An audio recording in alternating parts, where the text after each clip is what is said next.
नमस्कार मित्रांनो, महाराष्ट्राच्या राजकारणातून सर्वात मोठी आणि महत्त्वाची बातमी समोर येत आहे.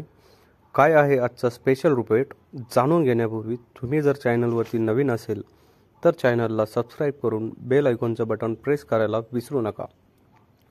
मित्रांनो, मागासवर्गीय आयोगाचा अहवाल सदस्यांना वाचू दिला नाही, त्यावर जबरदस्तीने सह्या घेतल्या असा गंभीर आरोप राज्य मागासवर्ग आयोगाचे सदस्य चंद्रलाल मेश्राम यांनी केला आहे. पुन्हा एकदा आयोगाकडून मराठा समाजाची फसवणूक झाली आहे असा दावाही त्यांनी केला आहे. मेश्राम म्हणाले, हा जो आयोग आहे तो महाराष्ट्र राज्य मागासवर्गीय आयोग अधिनियम 2005 नुसार तयार झालेला आयोग आहे. या आयोगाला जर सरकारनं माझ्या खिशातलं बाहुलं म्हणून वापरलं तर ते दुर्दैव आहे. आयोगानं मला सदस्यपदावरून हटवताना मला पाठवलेल्या नोटिशीत असं म्हटलं आहे की शासनाला असं वाटतं की मी या पदासाठी सक्षम नाही, पण गेली 3 वर्ष मी फिट होतो. आता अहवाल तयार झाला तर मी अनफिट कसा ठरलो.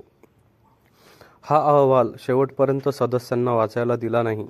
परवा सायंकाळी एका हॉटेलमध्ये त्या सर्व सदस्यांना बोलून त्यांना सही करण्यास भाग पाडलं. अध्यक्षांनी ही बैठक बोलवली होती.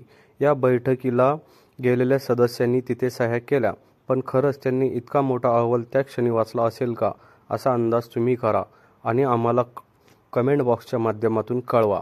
मित्रांनो, आपल्याला काय वाटतंय, हा जो अंदाज आहे तो चुकीचा आहे की बरोबर आहे, याबद्दल आपली प्रतिक्रिया आम्हाला कमेंट बॉक्सच्या माध्यमातून नक्कीच कळवा. आणि चॅनलला आणखीनही सबस्क्राईब केलं नसेल तर सबस्क्राईब करून बेल आयकॉनचं बटन प्रेस करायला विसरू नका. भेटू लवकरच एक